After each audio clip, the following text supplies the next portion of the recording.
Now, will you notice verses 22 and 23, and the voice of harpers and minstrels and flute players and trumpeters shall be heard no more at all in thee. The rock music will be going out of style then. And I say thank God for that.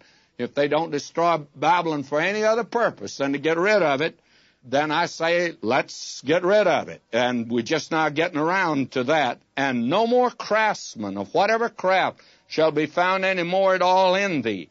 And the voice of a mill shall no more be heard at all in thee. All the factories are going to close down. And the light of a lamp shall shine no more at all in thee. All the neon lights will go out on Broadway.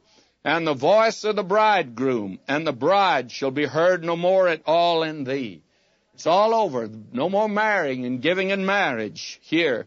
For thy merchants were the princes of the earth.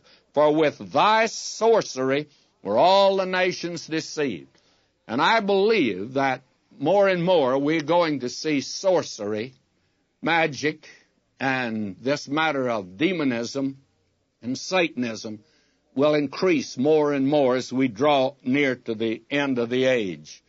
And it will be that's going to deceive and blind people, just as many today are blinded by this. They see all of the show, the physical things, and they begin to judge a spiritual work by the size of the church, by the buildings, by how up to date it is, when, after all, that is about the worst way, I think, to judge any spiritual work. And popular music comes to an end in Babylon. Jazz and rock and roll and hard rock cease in the destruction. Classical music will be stilled also. The crafts that have been prostituted to the service of the Antichrist will end. The wheels of the factories will never turn again. The bright lights of Broadway and of Hollywood will go out forever. It's interesting to note the beginning of all these things as recorded way back in Genesis. The social life and family life shall end. The great tycoons of big business will disappear. This city deceived the world with the worship of Antichrist, and this is the strong delusion. Now we're told, and in her was found the blood of prophets and of saints and of all that were slain upon the earth. God's people got rough treatment in this city, but God judged it. This is Satan's city. He's a murderer, and this city murdered. The final crime was the slaying of God's people. As we contemplate the destruction of Babylon, we think of other great cities and civilizations of the past that have fallen. Gibbon, Edward Gibbon, in 1788, wrote The Decline and Fall of the Roman Empire. He said that there were 5 basic reasons why that great civilization withered and died.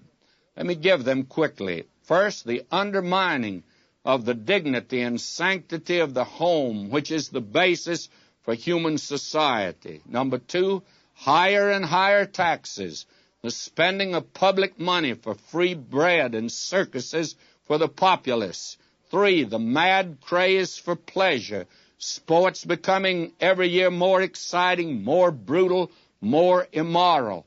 And 4th, the building of great armaments when the real enemy was within, the decay of individual responsibility. And 5th, the decay of religion, faith fading into mere form, losing touch with life, losing power to guide the people.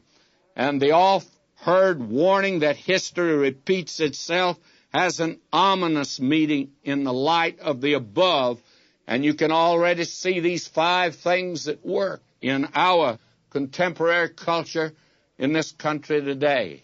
And it will be the thing that will bring down Babylon at the end, because of the fact these are the things that destroy a nation and the home and the individual. And thank God, the sad story of man's sin will come to